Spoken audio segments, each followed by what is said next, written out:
Hello and welcome back to another video from Jerba Campervans. Now, we've had a request to do a full walkthrough of the features of the Jerba Roof, give you a little look at the sleeping position in the roof bed, and also explain a little bit more about the build process, how we manufacture them, how we install them into vans. So in this video, I'm going to take you on a bit of a walkthrough of the entire Jerba Roof and the process to get it onto your van. So let's jump in. So the reason we decided to make our own roof here at Jerba is because we were basically having a few issues with other roofs that we were fitting. Now, there are a lot of great quality roofs out there on the marketplace. We're not saying there are not, but for us as a fitter, we were fitting a few different types of roofs. And what was typically happening was they would come back because someone had ripped their canvas or damaged their canvas. And basically the way canvases were installed resulted in us having to take out, almost 1,000 staples and then staple in a new canvas. And it was typically a 2-day job, 2 people, a lot of man hours to replace a canvas. And that was the primary reason that we started to consider possibly making our own roof or our own canvas. We basically started there and thought, well, what else can we improve on roofs? What do people actually want their roof to be able to do? Do they want it to be able to carry a kayak? All those things. And we spec'd out what we thought was the best possible roof that we could make. And one of the key features on the Jerba roof is the removable canvas. And you can see here, I've undone the zip and I've popped it up and I'm out here in the elements. It's wonderful. But if I was to have ripped my canvas, I could undo the zip all the way along.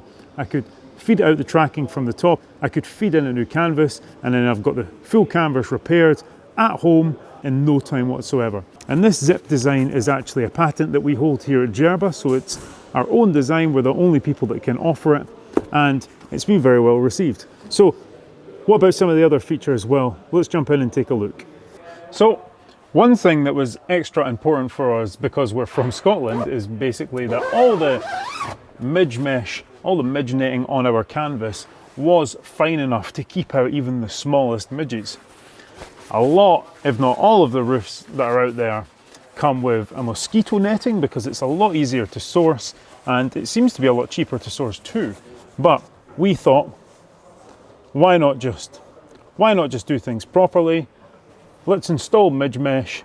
We're from Scotland, we love the Highlands, we want to be able to get some airflow in our canvas, and that's exactly what we did. It's very heavy duty, it's going to last you a long time, and it's going to keep out all those little bugs and insects and little midges.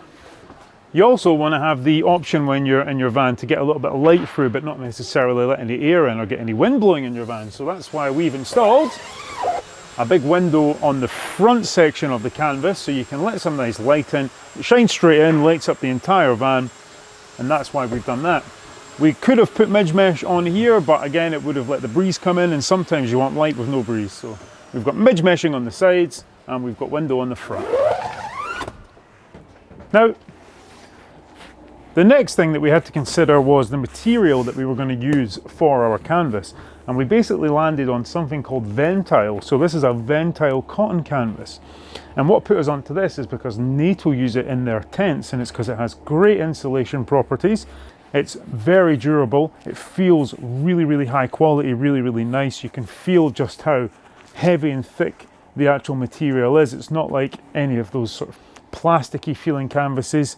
It doesn't get any condensation, which is important in a camper van. If you're burning gas and you're breathing in your camper van, you're going to get a lot of condensation. So no condensation, no drips on the canvas. As a material, it is a lot more expensive, but it's absolutely the best material for the job, we think. And what we do with this here is we've got a seam sealing machine, so we actually outsource the manufacture of this canvas. It's made by a company in the UK, and we take delivery of it complete. But if you can see here, these canvases come with the stitching, so they're all double stitched, very durable stitching, and we just put a third layer on top of that, and we call it seam sealing here. We call it seam sealing, and basically what we're doing is we're using this machine to run this seal over the top of these seals, so you can see that right there.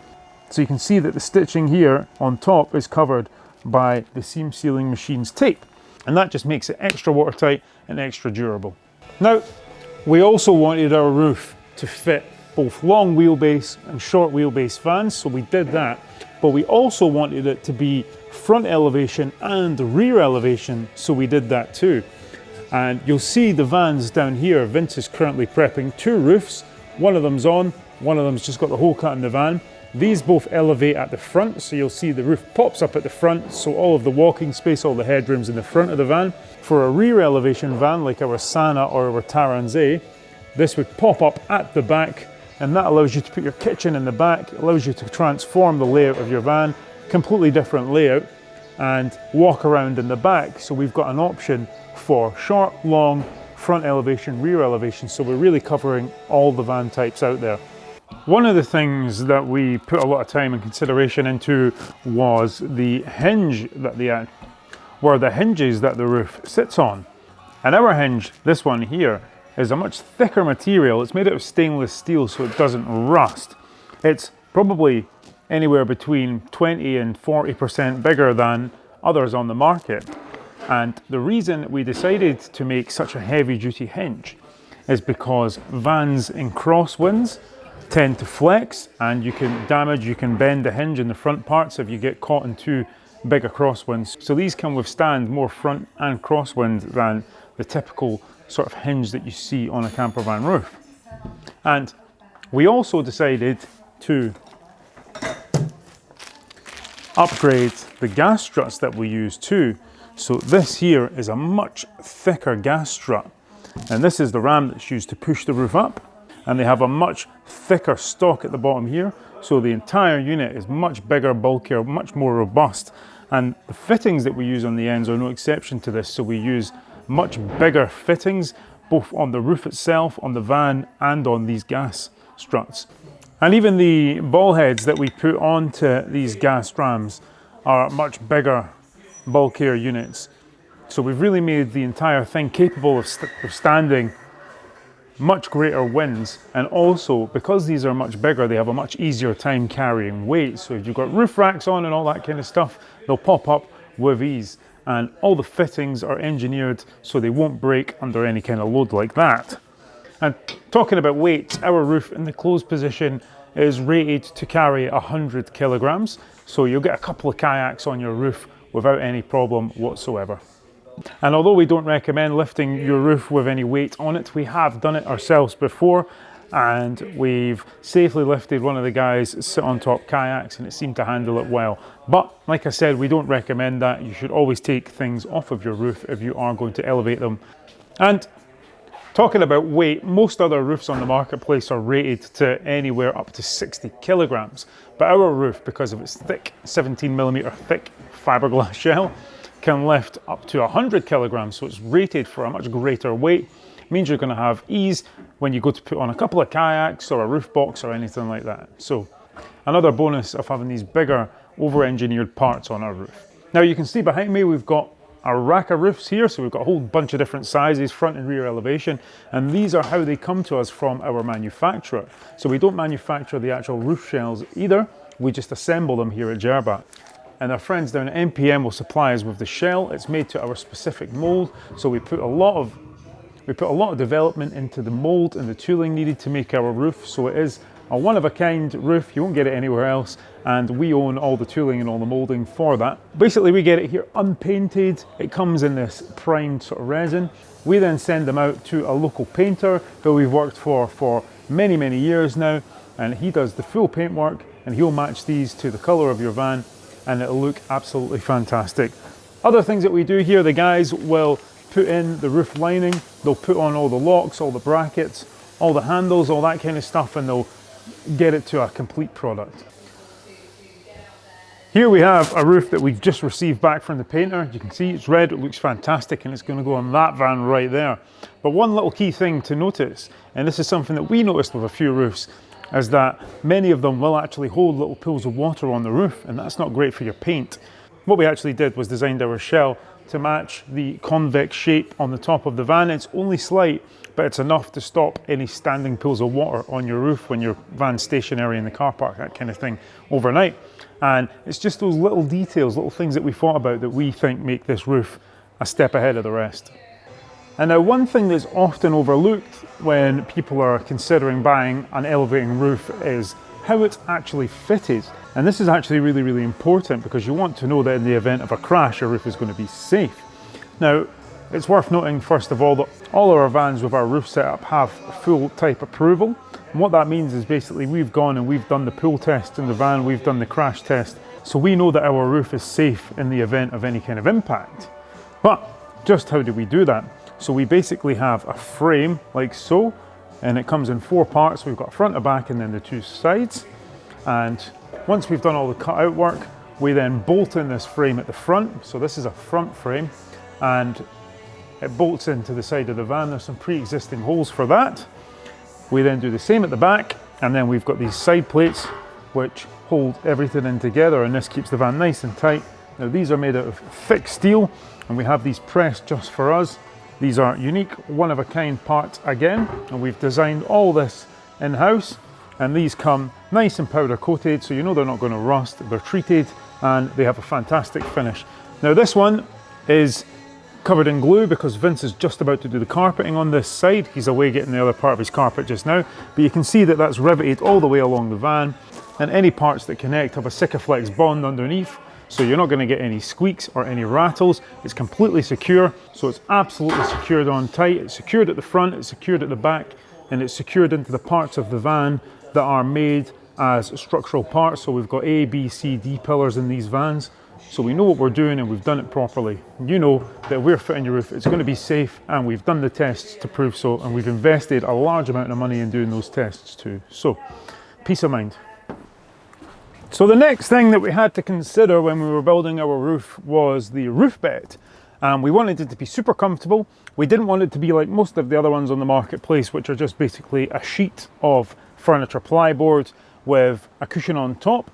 So we had to have these made, and we went for quite similar to what was in the California at the time, these beech slats in the roof bed, and they're extra comfortable. They're very typical. You see them in your bed at home. So we've got beech slatted roof bed. We think it gives a really, really nice look to the camper van. Very camper van, very beachy. And we've also got a nice thick mattress on the top, and that's finished in a very, very nice material. Now, I've had some requests to get a look in the roof bed and show you what the sort of sleeping position is like. So I'll go grab a duvet and I'll get up there. I might as well show you how it works. And also someone's asked, how do you get into the roof bed? Well, there are a couple of different ways. You can use a ladder. So we do supply roof bed ladders. They are an additional extra, as is the roof bed. But the other way is you can spin the seat around and you can just clamber up that way. It really just depends whether you want to pay the extra for a ladder. Most people, believe it or not, will just spin the seat round or just climb on the cabinetry. And all our cabinetry is proper hand built inside. It's all very, very sturdy. You can see I'm sat in this one. It's absolutely no movement in it. There's absolutely no movement in it whatsoever. You should have no problem whatsoever just using this for your leg. If you step on your box, up on your cabinetry and pop up into the top there. But like I said, if you want to do it the proper way, we do offer a ladder that gets you up into the roof bed. And I'll give you a little demo of that now. So first thing I'll show you before we get the duvet out and I get up on top is the ladder. So this is it. It's really nice and neat, small, easy to store. And basically what happens is we'll install a couple of mounting points here, and all you have to do is clip the ladder in, and it will sit at a bit of a different angle because it would be just slightly down, but you just basically climb up the ladder. It's as simple as that. Super neat. I'm not going to do that just because this one doesn't have the clips on. But what I am going to do is take this duvet and get it out and show you the sleeping position up in the roof bed. We've opened up our canvas just now so we can show you, but you maybe want to come to the front. But you can see we've got all this space to sleep on up in the top here. I've been a muppet. I've brought the duvet mattress protector and not the actual duvet sleeping bag. But now that I've got the correct duvet, just going to pop this out. And basically, you can sleep either way in these, but I would be tempted to sleep this way. And you can obviously get under the covers and happy days. And you've got quite a bit of room to sit up and sort of relax, talk to people downstairs. Now, one other thing that we do offer in these is a child net, which clips on here, goes up, clips on here, so any children in the top here can't fall out. I'd probably need that for myself, but yeah, that's pretty much how the that's pretty much how the Jerba roof bed works. And when you're done, you can just come down your ladder or jump down like so. I'll just remove my sleeping bag here, and of course just push it up and away, and then you've got all your headroom in the back. Oh, another thing people commonly ask about is headroom in the back, and we've got a roof bed in this one, so this is the minimum amount of headroom you've got, but I'll just pull it down. There we are. And when I'm seated in the back, you can see I've got a couple inches above my head, so I'm not going to hit it. I'm about 6 foot tall. Now, if I didn't have the roof bed in, I'd probably get another 6 inches because there's obviously a gap in the roof. So plenty of headroom, and I'll just push this away, just like so, and there we have it. And another important point about our roof, as it sits at 2 meters tall, so it means that you can get under all of those beauty barriers when you go down to the beach. It means you don't have to park with all the big vans miles away from the beach. You can just drive right down into those car parks. So super important point to consider. So hopefully you've enjoyed this quick walkthrough of the Jerba roof and how we put them together. If you have enjoyed this one, please make sure to subscribe to the channel, like it. We've got more videos coming out on the Crafter. It's almost done now. So if you want to see that, please make sure you're subscribed and leave us a comment. Let us know what you thought, and we'll see you in the next one. Thank you.